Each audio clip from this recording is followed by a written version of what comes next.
At universities all around the country, professors are reporting a problem. Students can't read books. This is true even at elite colleges and universities. In one required class at Columbia, students are often expected to read about a book a week. But in the past couple of years, students have started telling their professors that they can't do it. One student told her professor that she had never been required to read an entire book. This is part of a larger trend. People aren't reading anymore. This is true for men and women, people who went to college and people who didn't. So what's going on? Well, it turns out that there are many pieces to this puzzle, but it all begins with how we teach kids to read. For a very long time, we taught kids to read in a very particular way. We called it phonics. With phonics, you start with individual sounds. You work your way up from those sounds into more complex sounds, and then you see how those sounds build words. If you come across an unfamiliar word, you're told to sound it out. But starting around the 1960s, a new approach to language education emerged, and we called this whole language learning. In whole language learning and some successor ideas like balanced literacy, the idea was that you should learn to read at the level of a word. Using a method called 3-cueing, students were taught to infer the meaning of words from context. This whole approach was pitched as a very natural, almost kind of organic way to teach kids how to read. The idea was that actually that kids had a natural propensity to read, and that all you needed to do was put them in the right context and maybe give them a few small techniques or nudges, and they would basically teach themselves how to read. You wouldn't have to go through a kind of boring process like learning phonics. It's actually kind of a romantic idea, right? It'd be lovely if kids just had this natural ability to read as long as we just put them in the right environment. And it makes reading feel more like an art than a science. The only problem is that whole language learning didn't work. Literacy rates fell, and in the countries which had adopted whole language learning, that would be parts of the United States, Canada, the UK, New Zealand, Australia, more and more kids weren't able to read at grade level. It was a systemic failure of education systems across multiple countries. And if we're trying to explain why people don't read anymore, well, this has to be part of the story. If you weren't taught how to read properly, reading is never going to be something that you do for fun. It's never going to be pleasurable. It's going to feel really difficult and like a lot of work. And so if more and more people find reading difficult, then they're just going to stop reading. Now, whole language learning and balanced literacy, these were never uncontested ideas. Despite the fact that they were adopted in so many countries, there were always people who were pushing back. And this was something that became known as the reading wars. In some states, it was described as the most vicious debate in politics. Journalists and scientists have been reporting on the damaging effects of whole language learning, and actually, we might be able to say that COVID-19 is going to lead to a change in how kids learn to read. Because during the pandemic, when more kids were learning at home, their parents got to see how ineffective whole language learning really was. And that added a lot of political will to solving the problem. More and more states and even countries are bringing back phonics into their reading programs. And while some of the insights from whole language learning might stay in the classroom, at least kids are going to be learning those basic building blocks, which the data do seem to indicate actually would help them. So maybe we'll see a turn in the future where more people want to read for pleasure again. For the students who were never taught phonics, though, much of the damage is already done, and I don't know how to fix that problem. Now, this is speculation, but I would be willing to bet that kids who make it into a school like Columbia or other elite universities are probably able to read at grade level, but they were still telling their professors that they didn't feel capable of reading a book in even a week. And these are kids, remember, who are mostly full-time students. They have a lot of free time, and actually their studies should be their main focus. So just pointing out sort of the disastrous effects of whole language learning isn't going to adequately explain why fewer people are reading. But part of the explanation does still seem to come from the way that these kids were taught in school. And it has to do with education reforms, most infamously things like No Child Left Behind and Common Core. Those are at least the names for education reforms in the United States.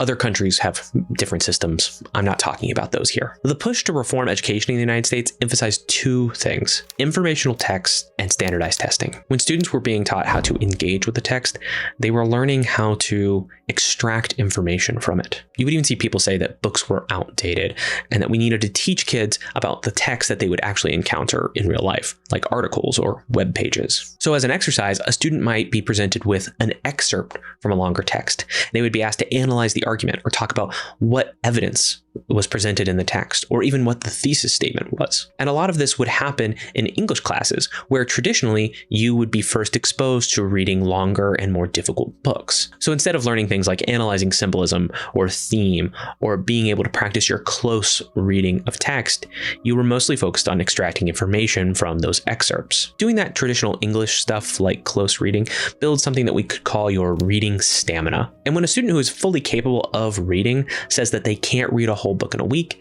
it's likely because they haven't had a chance to develop their reading stamina. And in fact, some professors and teachers, even in high schools or middle schools, say that kids' reading stamina has been declining steadily over the years as well. If you're trying to build your reading stamina, one of the things you can do is just read books. Just sit down and try to see how many pages you can get through before you have to go and do something else. But students increasingly aren't actually being given those opportunities in the classroom or even in assignments. In one survey, only 17% of educators said that they were teaching primarily with whole text. So when it comes to those students at elite colleges and universities, or even just colleges and universities in general, who say that they can't read a whole book, I think it has more to do with this than it does with problems with whole language learning. I think this is the better explanation for why students at Columbia or other great universities aren't able to read whole books. These students were able to get into some of the best colleges and universities in the world, but they were never taught how to be great readers.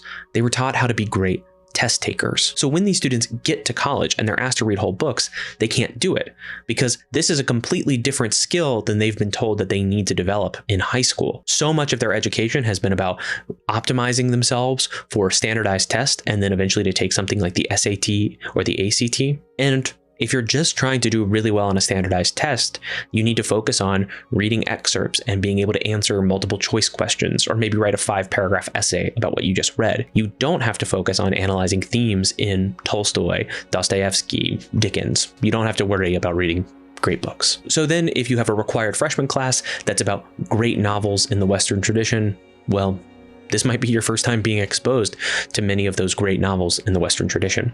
And it's going to be hard because you're not used to it. So when we look at the big picture, we have some students who were never taught how to read properly because of things like whole language learning. And then we have students who were never taught how to read books because of an emphasis on standardized testing. But when we want to talk about why other people have stopped reading for fun or just stopped reading in general, there's one more thing we have to talk about, and it's the phones. So something that gets overlooked in a lot of these discussions is that many people actually do spend their days reading. It's just that they're not reading books. If you're scrolling on YouTube or Twitter, then you are actually encountering an endless stream of text. More text than many people throughout history would have encountered in a week or a month. TikTok is maybe the most addictive of these platforms, and practically every video has burned-in captions. So people are constantly reading something when they are online. And if you're driving, you're seeing road signs, you're seeing billboards, you're seeing advertisements.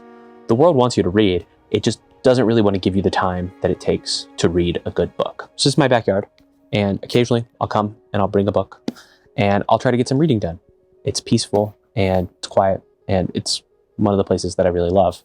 So maybe I start reading the book and I'll feel really good, and then within just a few seconds, this thing wants my attention. So if I want to get any reading done, I have to be disciplined, and I have to decide that my phone needs to stay inside, someplace where it can't distract me. Now imagine that you're a college student and you've never read a full book in a week, or really ever been asked to read a hard or long book for your education. And your professor says, hey, I want you to read Homer's Iliad in a week. Let's say you're a good sport too, and so you go to your dorm room, you get your book, and you say, you know what, I'm going to do it. But now think about all the things that are there ready to distract you. Other people, or your phone, or your laptop. Anything with a screen really is there, and it's ready to just make you feel more stimulated. Because let's face it, even if we're people who really like to read, compared to doing other things, the act of reading is really boring. It is the antithesis of our sort of constant need to be overstimulated. A lot of schools, high schools, middle schools, things like that, have decided to start banning smartphones from the classroom. And my reaction, of course, is like, what took you so long?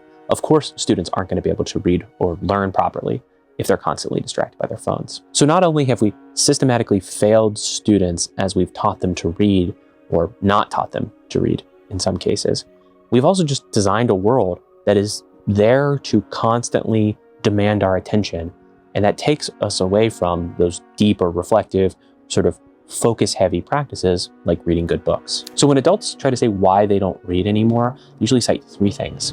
They don't have time, they can't pay attention long enough, or they blame social media. And I suspect that all of these are related. The fact that we don't have time or that we can't focus is in part because of things like social media, other forms of easy entertainment are there to take up all of our time. I often like to read before bed, and occasionally I'll tell myself that I need to check my phone before I start reading. And I'll find that I end up scrolling for an hour without even realizing it. Time seems to flow differently when I'm on my phone compared to when I'm trying to do something more demanding, like reading.